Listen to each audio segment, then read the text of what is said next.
power of feeling connection. What we need to do to harness our own innate ability to experience that feeling connection, Guru Bhakti. Today's day is all about living, manifesting, experiencing Guru Bhakti, experiencing the state, the space, the being, and the powers of Paramashiva just through feeling connection.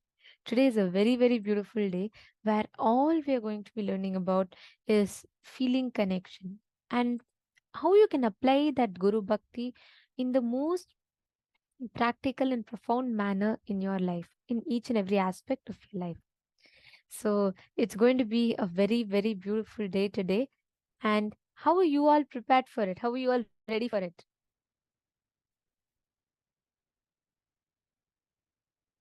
Please share. How excited are each of you for today?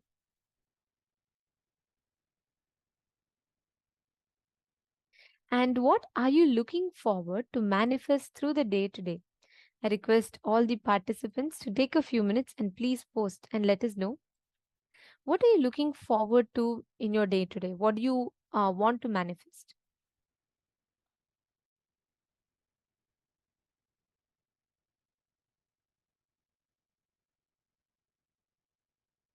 Okay, I see many people posting. Some of you posting. Okay, each of you posting different things. And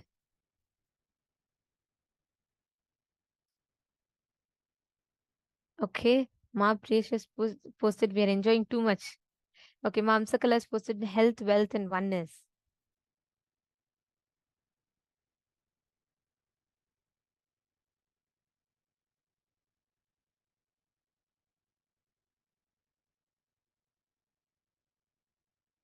Yes. Actually, today, the deities of Paramashiva that we are going to be gracing, being experiencing with is Chandesha Anugraha Murthy, Garudantika Murthy, and all the forms of Paramashiva through which he blesses the beings with feeling connection. Like today, all the forms that we are manifesting, if you see the experience that we are going to be receiving today in the darshan, right? All the forms that Swamiji is going to be gracing us with, whether it is Chandisha Anugraha Murthy, Pashupata Anugraha Murthy, Chandrasekhara Murthy, then Garudantika Murthy, Apatuttarana Murthy, Gajantika Murthy, all these forms of Paramashiva is where just because of the love of the devotee, that feeling connection of the devotee, he gives us, he graces all of them with liberation. Like just because Arjuna prayed to Paramashiva, he manifests and gives Pashupat Anugrahamurti. Just because Chandesha was worshipping Paramashiva, for him to not get disturbed, Paramashiva comes and takes care. Like he himself comes and protects and guards as Chandesha performs the puja. Chakradhana Swarupamurti is just because of love. Paramashiva gives chakra, the discus, to Mahavishnu. Like this, each form today is just that embodiment of Paramashiva where he blesses because of that feeling connection and because of that love of the devotees, he showers them with the ultimate boons. Today, that is exactly what each of us are going to be experiencing. We're all going to be experiencing the power, this powerful initiation just through manifesting that experience or manifesting that intense feeling connection in our inner space. So, Ma Priyesha, that answers your question. That is why it is more appropriate to have the Guru Bhakti, experiencing the Guru Bhakti today. And especially this form of Paramashiva that we're all having darshans of, it is in this form Paramashiva graces us with that beautiful experience of Guru Bhakti, any prayer that you have today. In today's form, Paramashiva will bless, liberate us with all that um, boons and blessings. And he will fulfill all our prayers that we ask.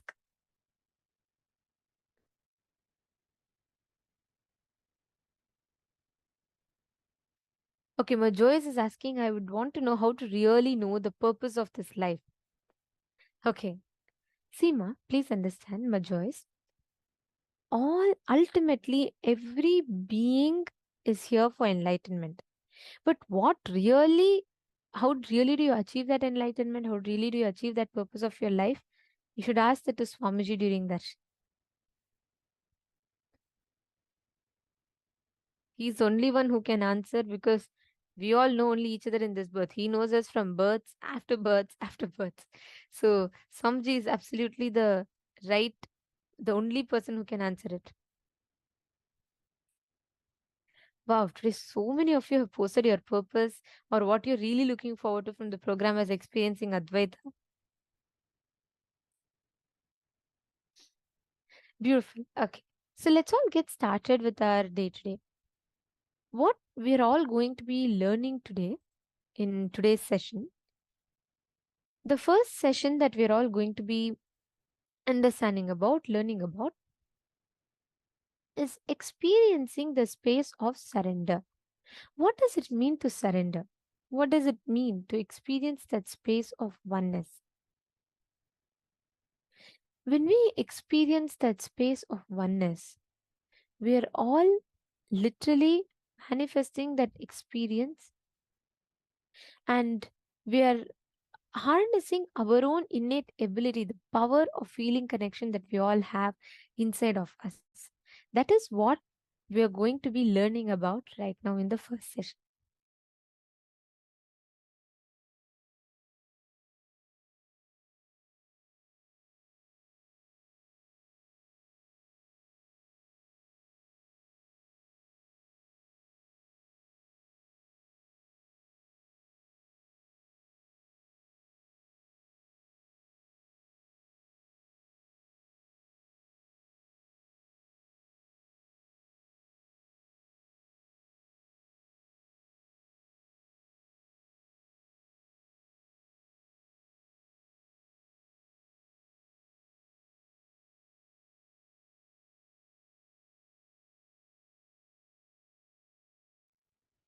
Sorry for the technical glitch. So, the first session we're all going to be entering into is understanding what is that feeling connection. See, every time when you rest in samadhi, you harness your innate ability, that feeling connection, the power of your innate feeling connection.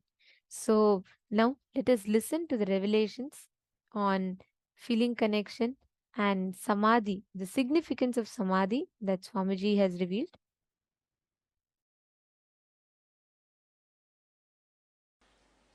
In Bhagavad Gita, 6th chapter, Dhyana Yoga, 9th verse.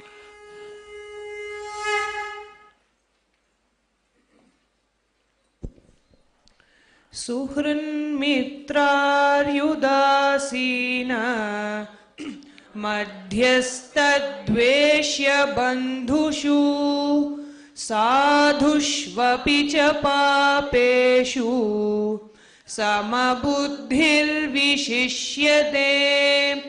Shuhurun Yudasina Madhyastha Dveshya Bandhushu Satushvapicha Papeshu Samabuddhir Visishyate. Wow.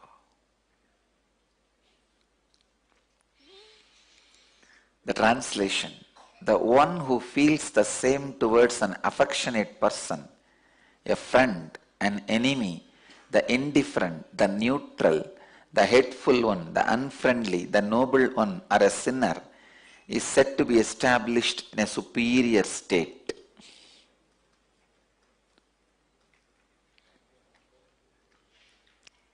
Understand these few basic sacred secrets. Meditation is not an action, it is a lifestyle. That is why in the chapter on meditation, Bhagavan is talking about all these things. You can never start meditating, you can only become meditative. Understand? There is a vast difference between starting the meditation or becoming meditative. Meditation is not a anacin, metazin, antidepressant. No. Meditation is not anacin, metazin, antidepressant.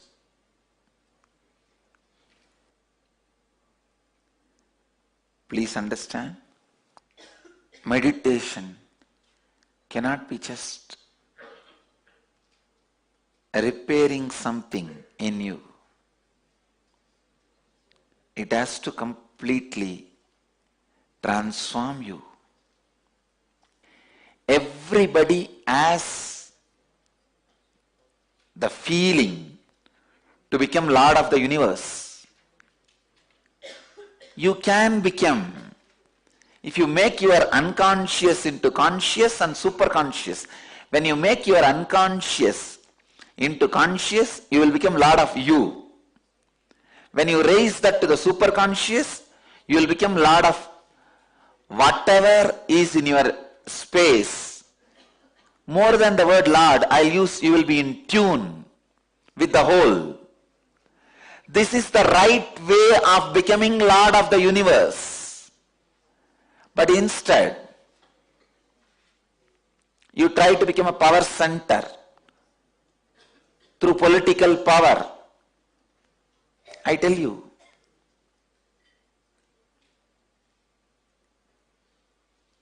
even in the school, the class leader, it is nothing but political power.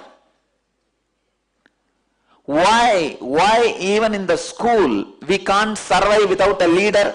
Why should somebody aspire to be a class leader?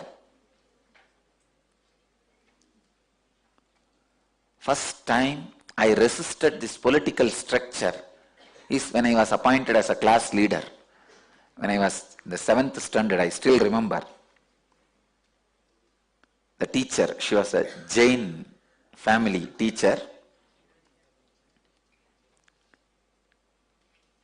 Used to be a little tall. So usually that is the standard. The tall last bench, last row guys, they will be only made as leader. There is no other standard. One day she caught me. Unfortunately that day I went to school. Usually I don't go. Somehow I went to the school, maybe first day of the school, like that. Those auspicious days I don't miss. She caught hold of me. And she said, you are the teacher. You are the leader of the class. I said, what do you mean leader? I don't even come to the class regularly. She said, that is why I am making you leader. If you are a leader, you have to come and regularly take the attendance. And you have to keep the class under the control. And I said, nothing doing. Leaders are the greatest followers. They lose their freedom. So I told my teacher, no, I will not be a leader. She insisted. Then we got into the argument. I said, leaders are the people who are not able to lead themselves, so they go on trying to satisfy that unable to control themselves by controlling others. When you are not able to lead you, that unfulfillment you try to fulfill by leading others or trying to lead others. Leading others is the ultimate hypocrisy. He also knows he is not going to listen to you. He will topple you down the moment he gets the chance. What is leadership? Group of followers waiting to topple down. One person. That one person is called leader. The unconsciousness, when it is not able to express through the proper channel, and it finds shortcut to fulfill its ambition, it is called power structure. when the subconsciousness is not able to fulfill its purpose, the perversion it creates is greed structure. Let me explain this subconsciousness. What is subconsciousness? Subconsciousness is nothing but the space where you dump your unfulfilled but imagined, visualized fantasies. For example, if you are fasting by suppressing your desires for food, in 3 days you will see in the dream you are feasting. The suppression creates subconsciousness. Understand, the things you imagined, visualized, could not achieve but suppressing it. That is subconsciousness. That when it is not able to fulfill itself, it comes out of you as a greed perversion. What is the way for the subconscious to release itself properly? Right amount of sleeping and dreaming. I tell you, if you have the right quality and quantity of sleep and dreaming, you will not suffer with greed-based structure. You will not be running behind money which is not required for you. That is why all the civilizations which are suffering with greed suffers with sleeplessness. All the civilizations which suffers with the subconscious greed suffers with sleeplessness. I tell you, healthy sleep and dream, you will be free from greed-based structure. Understand? I am going to the roots of the human suffering. Greed-based system, the money-based lifestyle is rooted on your subconsciousness. A good sleep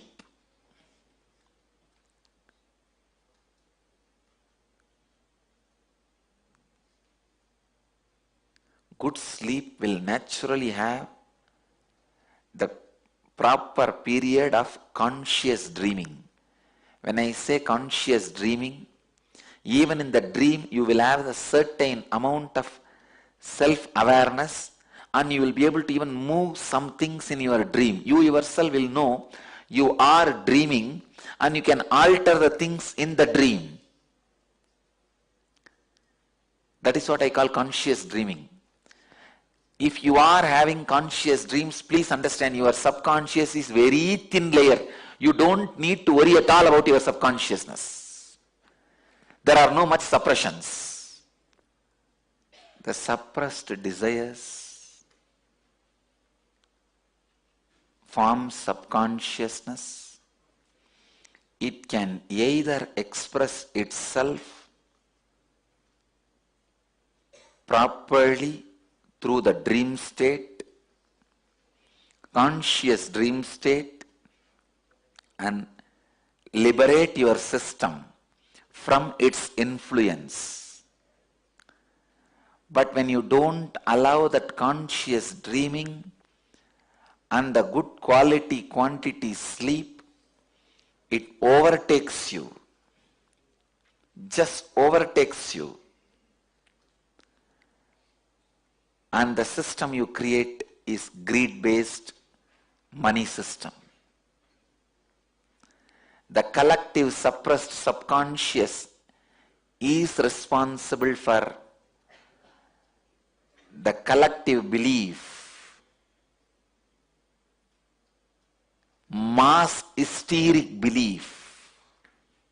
That's the right word I'll use. Mass hysteric belief of money. Next, when the unconsciousness means you just don't know what you are missing, but you are missing something. When you know what you are missing, it is subconsciousness. When you don't even know what you are missing, but you are feeling you are missing something, is unconsciousness. When you don't miss anything, it is consciousness.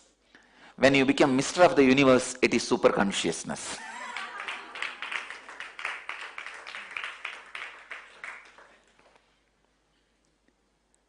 When you know you are missing something, and missing is subconsciousness. Please understand.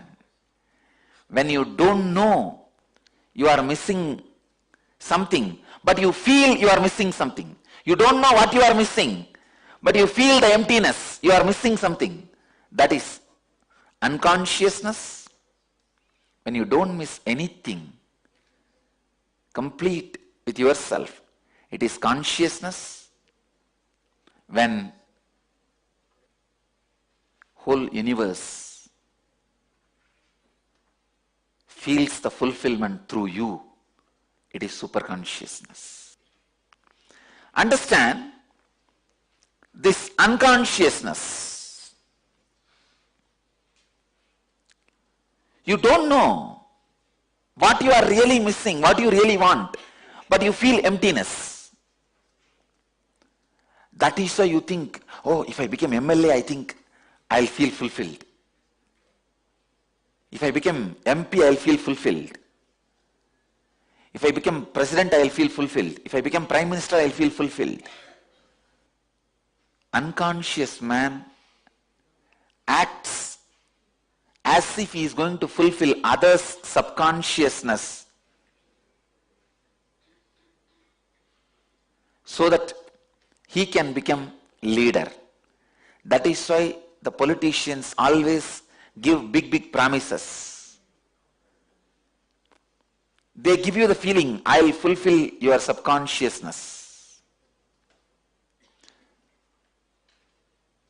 And the same way, subconscious fellows promise the politicians that we will fulfill your unconsciousness. It is subconsciousness scratching the back of unconsciousness and unconsciousness scratching the back of subconsciousness. This verse, Suhrun Mitrar Yudasina Madhyastha Dveshya Bandhushu Satushva Vicha Papeshu Samabuddhir Visishyate.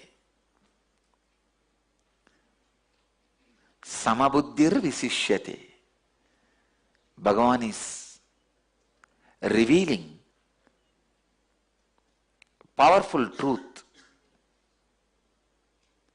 to all of us to be in samabuddhi, equal mind,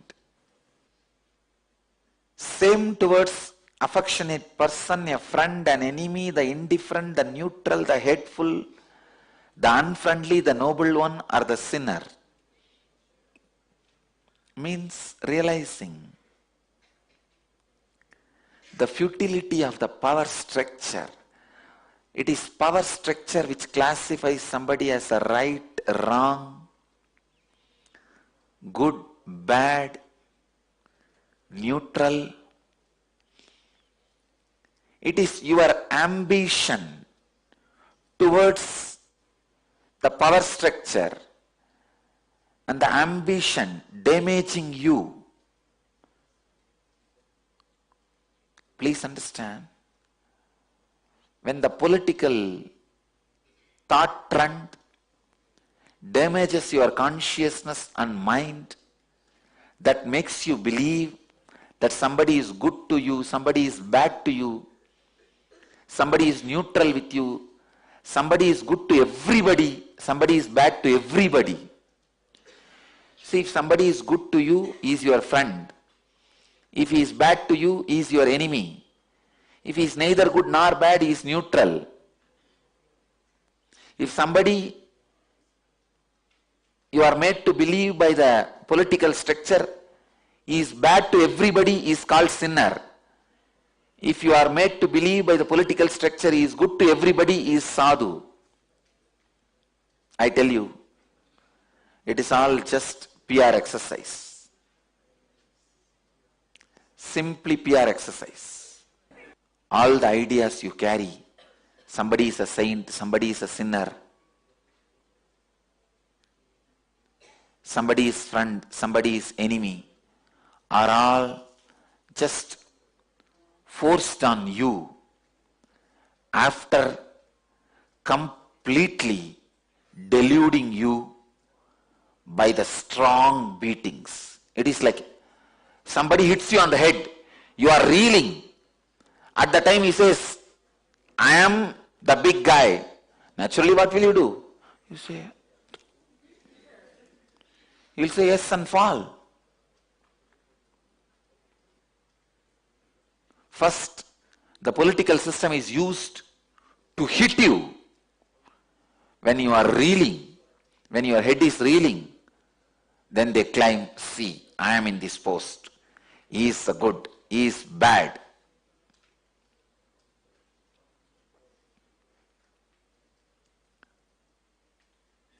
It is time we bring a human civilization where the money-based thought trend and political thought trend does not become part of our life. It just stands as a utility. Let the shoes be left in shoe stand. Umbrella be left in umbrella stand. Let them not come to the bedroom. Let the influence over the citizens by the political system be reduced.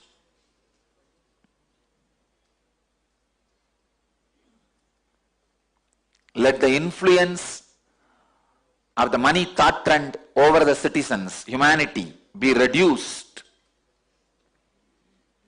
Let them be just for only utility. Let it not become lifestyle. Unfortunately, politics became a regular business. Business became ambition to have power over politicians. When the business gets the ambition of power over politicians, and the politicians decide to make their lifestyle as a business, both corrupt each other and destroy humanity. So the idea of saint or sinner. What is saint or sinner? If you are made to believe one person is doing good to one person, that one person is called your friend. If you are made to believe that one person is doing good to everyone, he is made to be believed as a saint. Saint or sinner, good or bad, is all the ideas your consciousness perceived when you are beaten by the political power-based thought trends. As a child, you are beaten. In the young age, we all learnt who is MLA, who is MP, what is Rajya Sabha, what is Lok Sabha, what is Prime Minister, what is President. Young age, we learnt the economy. 1 plus 1 is 2, 2 plus 2 is 4. What is interest? What is compound interest? How the investment should be done?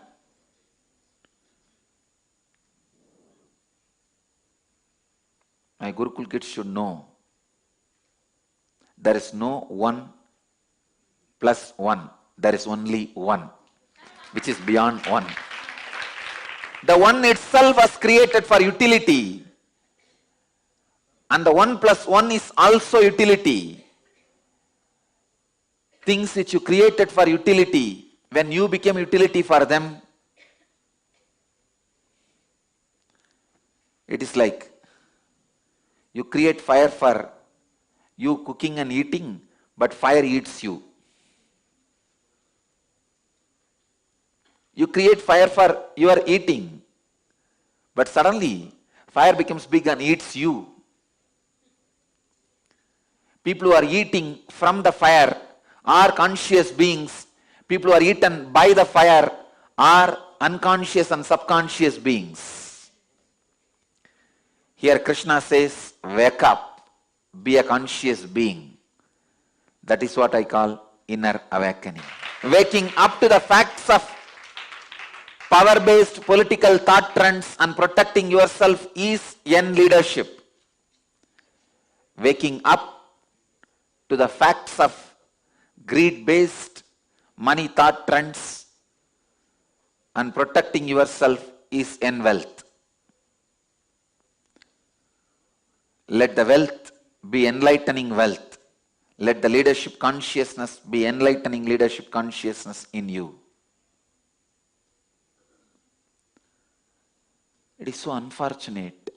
Even some of the most intelligent people are caught in this thought trend and unable to come out of it.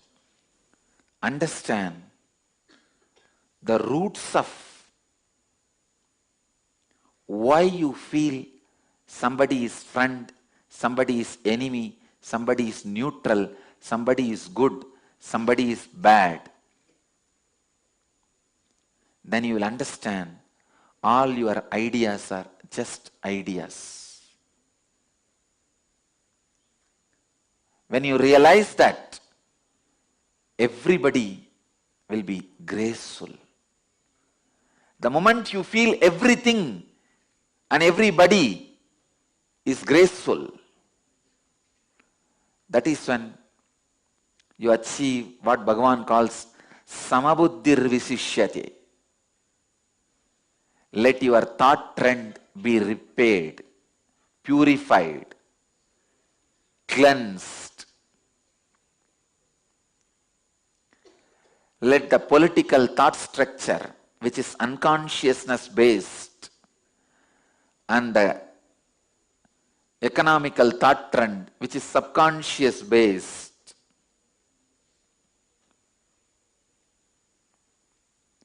not hit at your consciousness.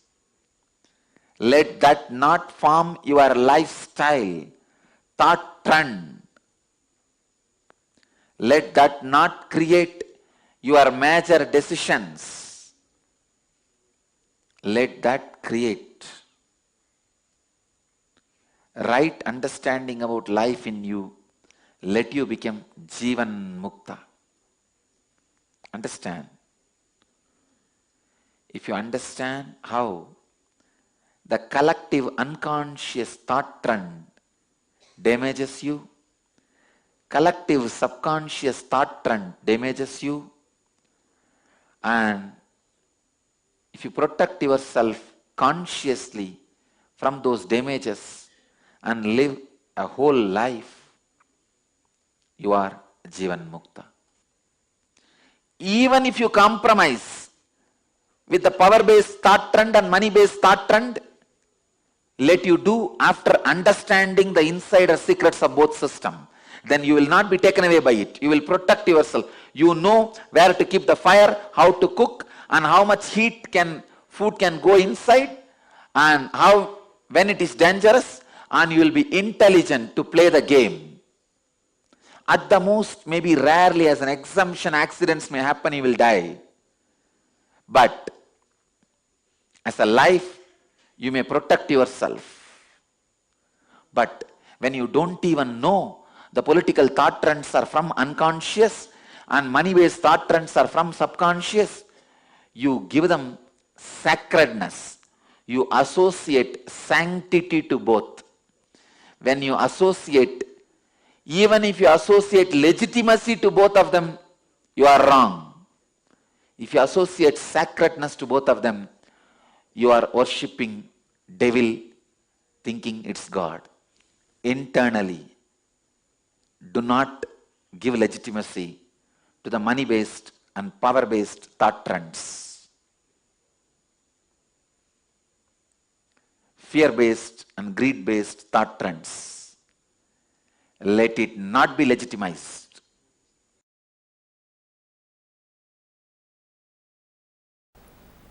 So all the outer world rules and regulations, whether it is simple traffic rules or the law of the land, is based on the action performed.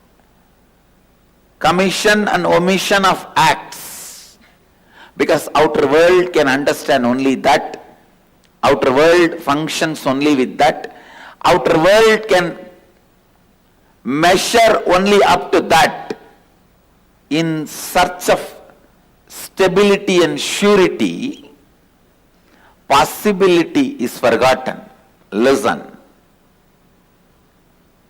Yes, outer world can grasp only that. Whether you walk in the left side or right side, you should walk or not in the left side or right side. It can only go to that extent.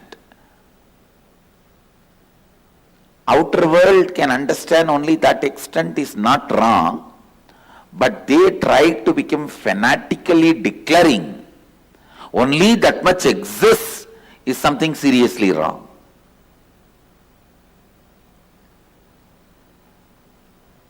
The outer world, materialistic beings, developing rules, regulations, laws, whether we should walk in right side or left side, whether we should go in left side or right side, whatever. Forming those rules, nothing wrong, useful for day-to-day life. But when they try to declare, there ends the matter of life. Nothing further exists, something is seriously wrong. Then something is seriously wrong.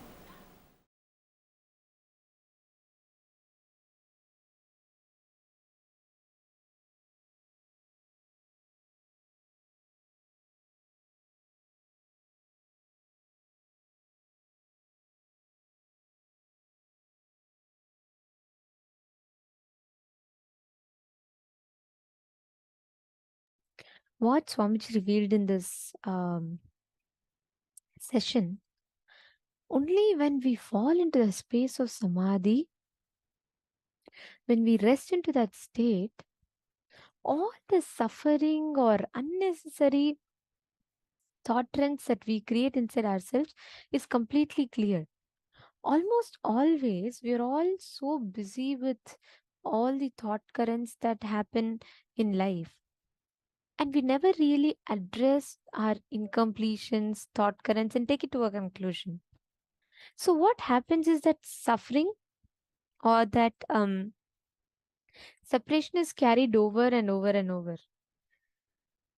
Like Swamiji said, we always are missing something, but we think something external can fulfill us for that. We say, oh, if I become MLA, I think I'll be fulfilled. If I become MP, I'll be fulfilled. If I become president, I'll be fulfilled. If I become prime minister, I'll be fulfilled. But constantly we look for fulfillment from the outside. Changing the object is never a solution. Changing the attitude is a solution. I have seen many times, we always carry this thing. Oh, I would have definitely succeeded this. If alone I would have just had few more people supporting me, I would have definitely won this. Or we'll feel, if alone I had little bit more money, I would have done this project much more better and I would have been successful. If alone I had little bit more time, then I would have surely completed the work. We always have something that we feel we are missing. Always, no matter what, you would have had like let's say even a week to finish something. something that can be done even in 48 hours, but still you'd have felt your only justification inside you will be, if I had just 24 more hours with this, I would have surely completed it. We always, almost always carry this justification, is it not? Correct? Many times we all carry this justification inside of us constantly, where we think that, oh, just something from the outside is missing. That is why we are not able to do it. Changing the subject is not the solution. Even if you get, let's say you get health, then you will say, oh, even if I get my, I'll give a better example. Many times people do these plastic surgeries and all, right? They'll say, oh, if I just correct my nose, I look perfect. Sorry. Then they'll say, if alone I correct my eyes, I look a little bit more perfect. If alone I have an eyebrow lift, and I'll look even more perfect. If alone there is just this jawline and chin is aligned, then I'll be even more perfect. You will never feel fulfilled no matter what. Then you'll think, if I get wealthy, I'll become happy. If I get healthy, I'll become happy. If I get more relationships, I'll become happy. But the more and more you keep looking for outside, that fulfillment will never happen. That fulfillment happens from within you. That's why Somjit tells, right? Changing the object is never the solution. Changing the attitude is a solution.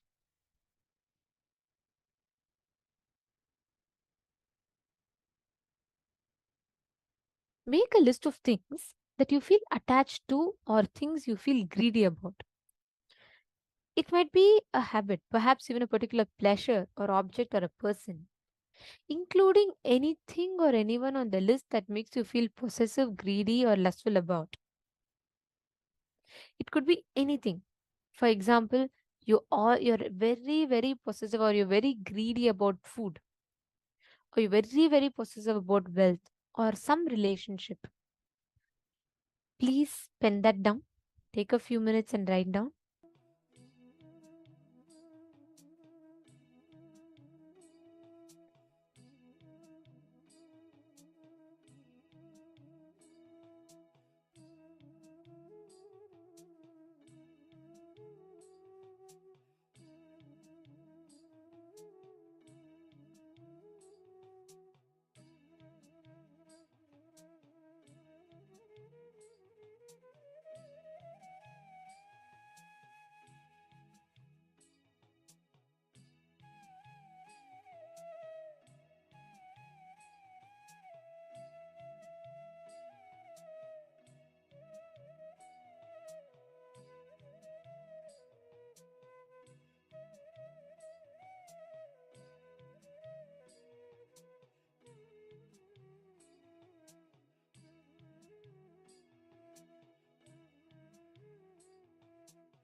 Once you understand this,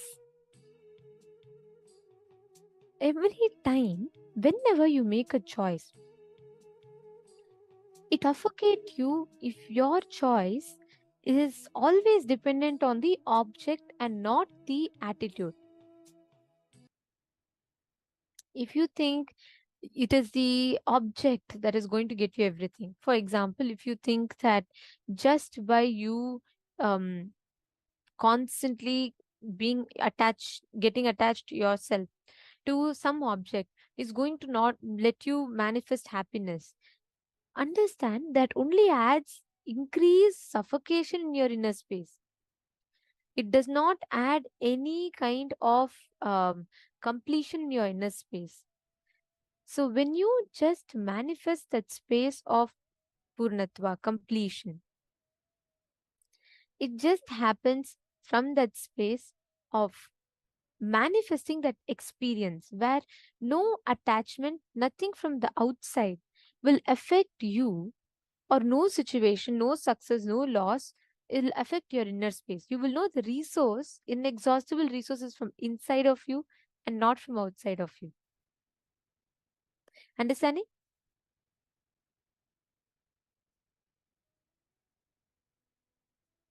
Okay.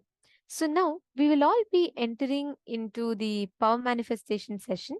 And I request all the participants. Today we are going to be manifesting. Just yesterday in the Darshan, Swamiji blessed all of us with some of the most beautiful powers. And today we are going to be manifesting the power of Kamacharitvam, where you're going to be able to see anything that you want, any place that you want, and appear there, literally experience that place just by your conscious will. Okay, so we will be continuing to manifest that power, and this is going to be a very, very interesting one where you can actually physically, literally transport yourself to another plane.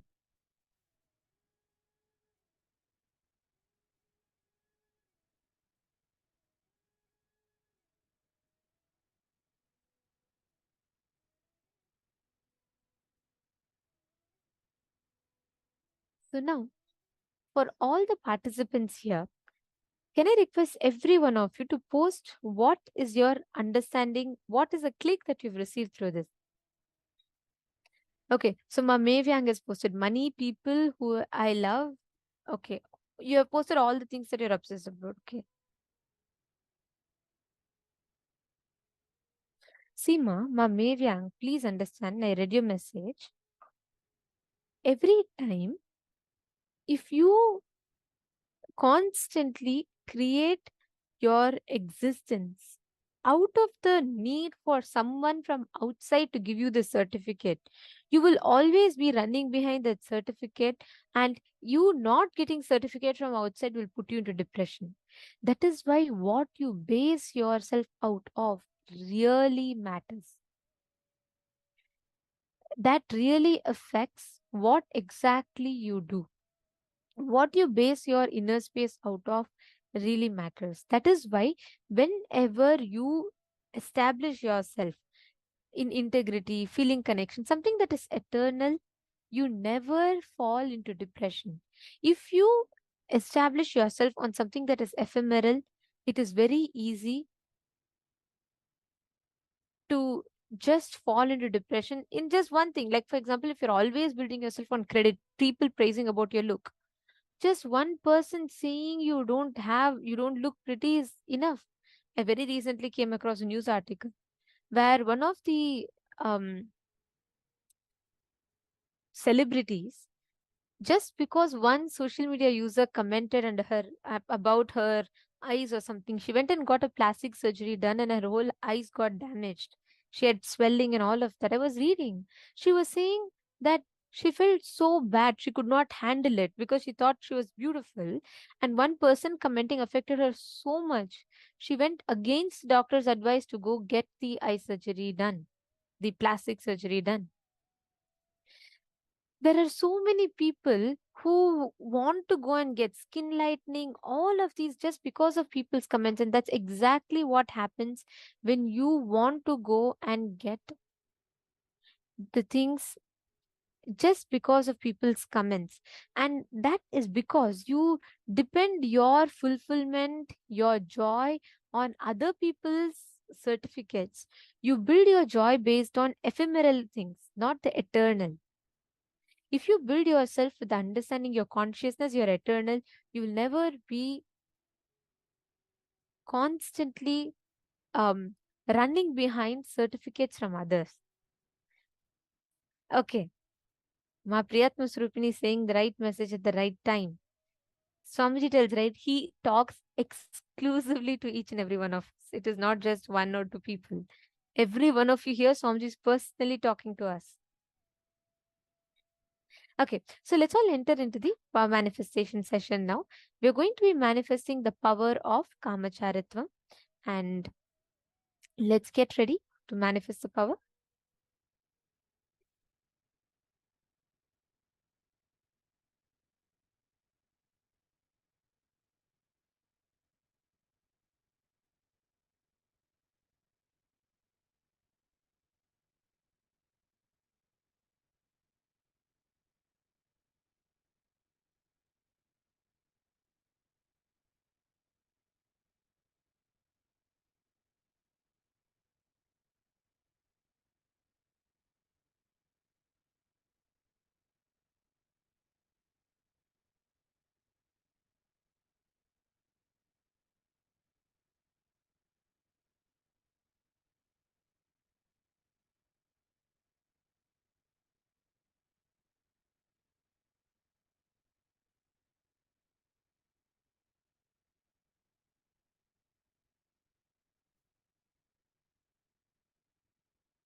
She needs you to stream.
So now we'll be manifesting that powerful power of Kamacharitvam.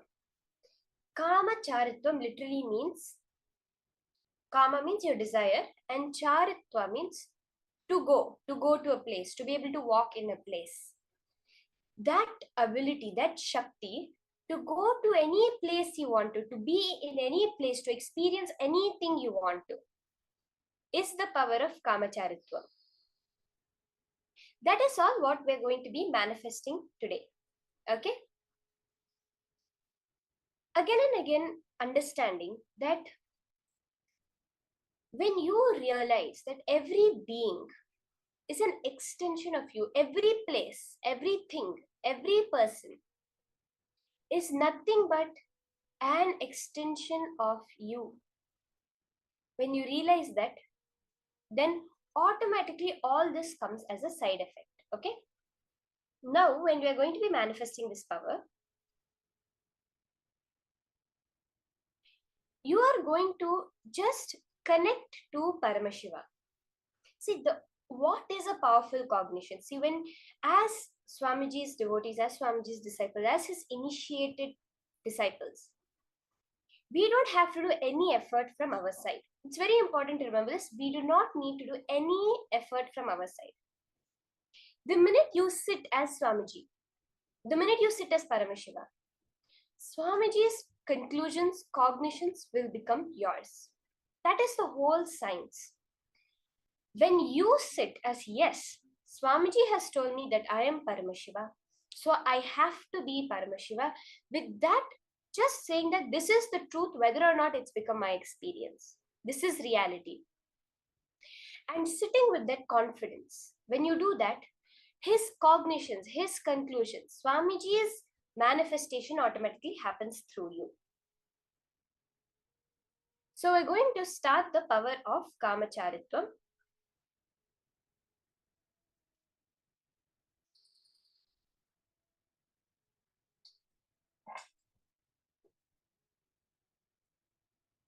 The Shastra Pramana for this power, Vak Siddhi Kamacharitvam Bhavedabhyasa Yogataha Yoni Mudra Param Gopya Nadeya Yasya Kasyachit Sarvatha Naiva Datavya Prano Kanthagatairapi. Paramashiva is just revealing the details of this power of Kamacharitvam,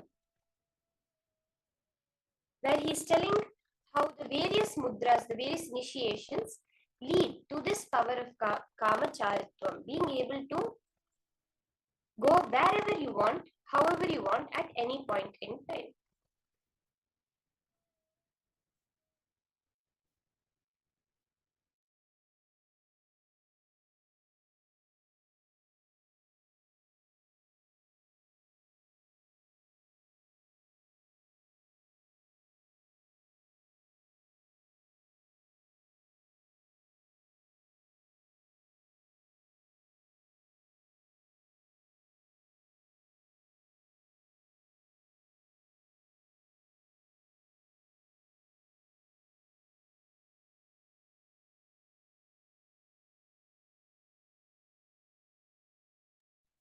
So let's now listen to Swamiji's own experience of this power of Kamacharitvam.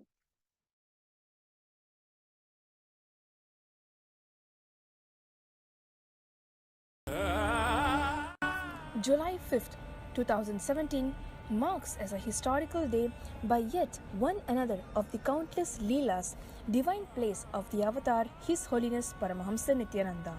Paramahamsa Nityananda appears in two places at once, giving darshan to Nityananda Peetam, Trishulam Adinam, Chennai.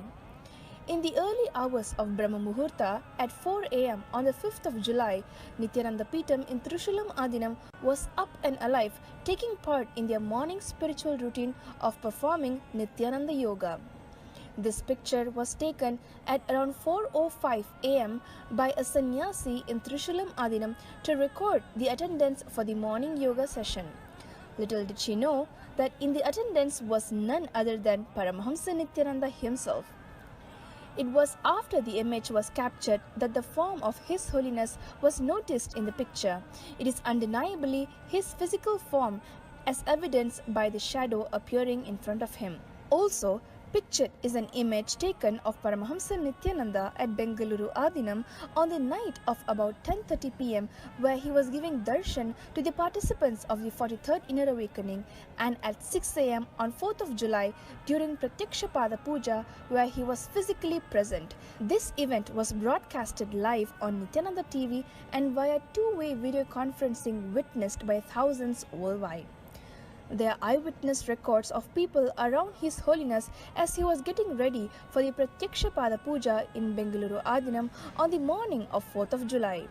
The city of Bengaluru is about 340 kilometers away from Trishulam, Chennai, thus ruling out even the possibility for a flight taken. The form of His Holiness in the picture has the same attire and form as he had yesterday evening on 3rd of July as he initiated his disciples into Vishesha Diksha. Srimad Bhagavatam, the Vedic scripture that precisely records and reveals the happening of various avatars of the past, present and future, describes the avatar in its complete form. Having clearly established that His Holiness was present in Bengaluru Adinam, hundreds of miles away from Chennai, the lucky group of devotees in Trishulam saw the same form of Paramahamsa Nityananda as he was during the state of being in Samadhi yesterday after initiating his disciples in Bengaluru into the ancient Shaivite ritual of Vishesha Diksha.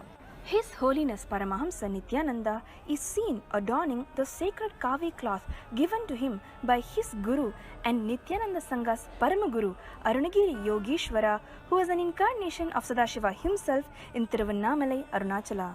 Swamiji has blessed that huge positive explosion is going to happen in Trishulam. Sadashiva has assumed the same form to supervise and bless Nityananda Peetam Trishulam Adinam.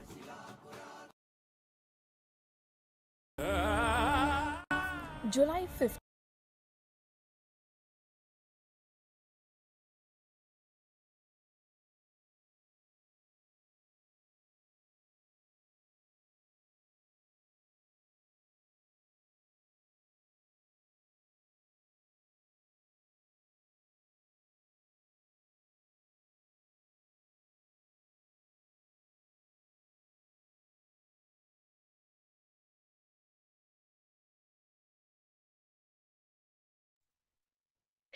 Such a beautiful experience that so many people witnessed live how Swamiji was available in two places at the same time. While being in Adi Kailash, he was seen in Trishulam Adinam at the very same time. I see Ma Dahana has posted that she remembers this happening. I think this is an unforgettable incident for anyone who was there, where just we are all like the previous night we saw Swamiji, the next day morning we're seeing Swamiji, and suddenly we have this huge explosion where we see that at the same time Swamiji was present in Trishulam Adinam. Now, literally, all of us are going to be manifesting this power. This power of being in two places at the same time, of going to a different place while being in some other place, of being in multiple places at the same time. This Trishulam Adinam is actually the very same Adinam that today has been and is now such a huge target for the anti-Hindu forces who are rampantly destroying the whole temple and destroying the whole structure over there. That is the sacred ecosystem that Swamiji himself had appeared over there. Now, I want you all to understand one thing very, very clearly. Now, this power of Kamacharitva, when you look at it at the first, it seems impossible, right? How many of you are feeling that? Like at some subtle corner, yes, you know Swamiji has initiated, but at some subtle corner, you have the feeling that no, it's not for me. It may be like hard. Yes, Ma Sarala, you are going to manifest this power with your body. But can I have everyone just take a minute and post how many of you feel that this seems like slightly far-fetched? Oh, I need a lot of tapas before I can do it. I need a lot of completion before I can do it. Can I have you post? Ma Jennifer Poirer, Ma Susan, Ma Anandeshwari, Ma Dahana. If you can just post how many of you feel that no, this is too far-fetched, or it takes too much work, too much practice before this happens? Okay, Ma Mevyang says she's feeling that. It's not simple.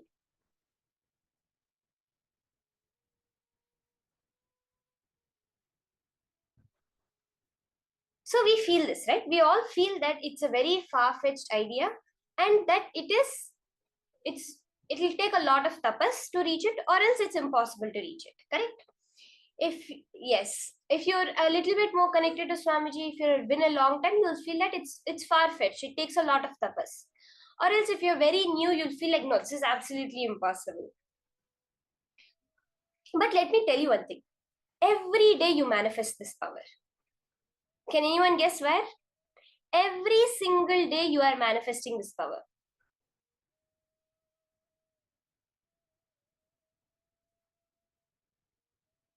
Yes, Ma Jennifer, you got it exactly right. In your dream.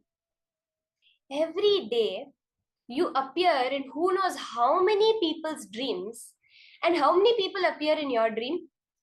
When you're appearing in someone else's dream, are you actually moving? No, you're actually lying down on your bed, or else you're at work. You're doing your own thing, but you're still appearing in their dream. So you are in two places at the same time. This reality now is actually just a dream. See, at every level that you look at it, Swamiji has given this in so much detail, how there is no way you can prove that this is not a dream. Whether you look at it from the angle of biology, the only experience you have is through the electrical signals that come from your five senses. You are not actually directly interacting with the world. And when you look back, it's just any electrical signal. In your dream, the same electrical signals are happening. And in your awakening, what you consider your waking state, also the same electrical signals are happening. That is what, when we cognize it, see, I'm able to do it in my dream. You can teleport in your dream, you fly in your dream, you manifest all the powers in your dream. That cognition you have, that the dream, I created it, right? You created your dream. That same cognition bringing to this reality. Yes, it is me creating my reality. Exactly like how in my dream, I can be in so many people's dreams, but yet I'm in my place. I am lying down. Your body is just lying down over there. In this reality also, you can appear in multiple places. We have the beautiful incident which Paramahamsa Yogananda shares from his life, how he was able to see Swami Prakashananda in two places at the same time. Swami Prakashananda was in his Adinam and at the river side at the same time. Like this, we have the sharings from so many enlightened beings about appearing in two places at the same time. So now we are also going to manifest this power. We'll start it with a very basic level. Okay, we're going to start it very simply. See, this power's capability with Swamiji's blessings, initiation, you can literally disappear from here and appear in another place, or else be in two places at the same time, experience two things. It's very beautiful in the life of Swami Narayan. How many of you have heard of Swami Narayan? He was a very great Swami, and right now his organization BAPS is there. And so Swami Narayan, when he was a very young kid, his name was Ghanashyam. So that was his birth name. And when he was a very young kid, he was living in Ayodhya with his family, his elder brother and his parents. He was living in Ayodhya. So very beautifully, the incident goes where one time when his brother used to go in the evening to call him back home. So his brother was quite much elder than him and used to have to go to bring him back home. He was very young. Ghanashyam, young Swaminarayan, was like 7 or 8 years old at that time. And his elder brother would always come to get him back home in the evening so that he could have his dinner. And what happens is one time his brother goes to the temple to call him back home. So Ghanashyam used to sit the whole day in the temple, listen to the Hari Katha, the Ram Katha, the various life stories of the various incarnations. So when his brother went to the first shrine of the temple, which was a Rama shrine, a Rama temple, he saw that the Rama Katha was going on, the Ramayana telling was going on, and he saw his brother sitting over there. So he went and told Ghanshyam, it's time to go home, let's go. Ghanshyam said, you just go take darshan from the next shrine and come. By the time this story will be over and I will come with you. I'll come immediately, you just go to the next shrine and take darshan and come. So his brother said, okay. And he goes to the next shrine. And over there, the Harikatha is going on, the story from the life of Lord Krishna. And there he goes, he sees his brother sitting there also and listening to the story. He thought maybe he's hallucinating, he's a little confused. So he goes and tells Ghanshyam, it's time to go home, come. And then Ghanshyam again tells, no, the one which is on top of the hill, you go and take that darshan and come. By the time this story will be done, and I will come with you. So he's confused. The brother, he says, okay. He goes to the third shrine, and that's little high up in the hill, not many people over there. He goes there and he sees that his brother is there doing tapas, doing meditation over there. Now he's really, really confused. He's like, first I saw him sitting in the Rama temple. Now I'm seeing him sitting in the Krishna temple. Then I'm now seeing him sitting in the top, the higher temple also, on top of the hill, doing tapas over there. So he's very confused and he goes and asks the temple priest. He says, since when has my brother been here doing the tapas, doing the meditation? Temple priest says, from morning he has been sitting over here only. He has not moved even 1 inch in his meditation. He says, I'm very confused. I just saw him in the Rama temple and I saw him in the Krishna temple. Now I'm seeing him in here. That priest says, yes, I've also observed this. Your brother is not an ordinary being. He's an extraordinary being. This is such a beautiful incident where it's also kind of comic, right? Where the brother is going to one, the other, and his brother had a lot of doubt on the divine nature of him. So beautifully, he was demonstrating to his brother the true nature, like how he is there in multiple places. Are we all ready to start now? Now you're going to start with remote viewing any place, okay?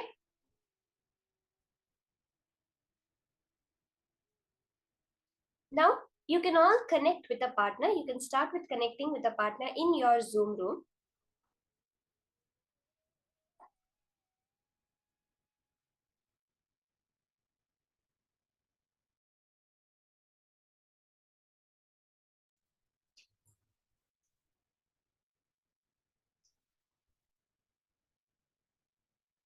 Wow, Ma Dahana, you're saying that you had a dream in which you were flying. That's so beautiful, Ma. Actually, we see our subconscious knows that these are all possible for us. Somewhere, the unconditioned mind knows that these are all possible. That is why it happens in our dreams. It's just about cognizing that even in this reality. Okay, let's all partner up now and start the manifestation. Ask them to give you one particular place. See, they should not reveal any details of that place, just the name of the place. Okay? You are going to scan, you're going to literally experience that place. So you can describe how it looks, how it smells, what are the sounds, what are the feelings. Maybe scan the place that your partner is in currently.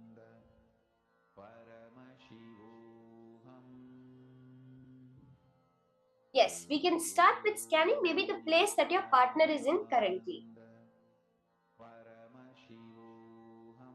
We'll have a quick round of the power of Kamacharitva. Describe the whole experience. See, when you're doing the third eye, make sure you're describing the colors, the sight, even the smells, the sounds, all the feeling, the way the touch of that. Is it cool? Is it hot? Is it noisy? Is it quiet? What are the sounds, the various sounds? Maybe water sound, maybe birds sound, maybe kids playing sound, or some music going on. And the smell. There's some incense smell. There is a smell of water which is in the air. There is the smell of the ocean, the smell of some flowers, or else a very like a smell of some air freshener. Whatever you're able to, whatever Paramashiva is showing you, you're going to manifest. Okay? Now, as I said, sit straight, chant the Mahavakya,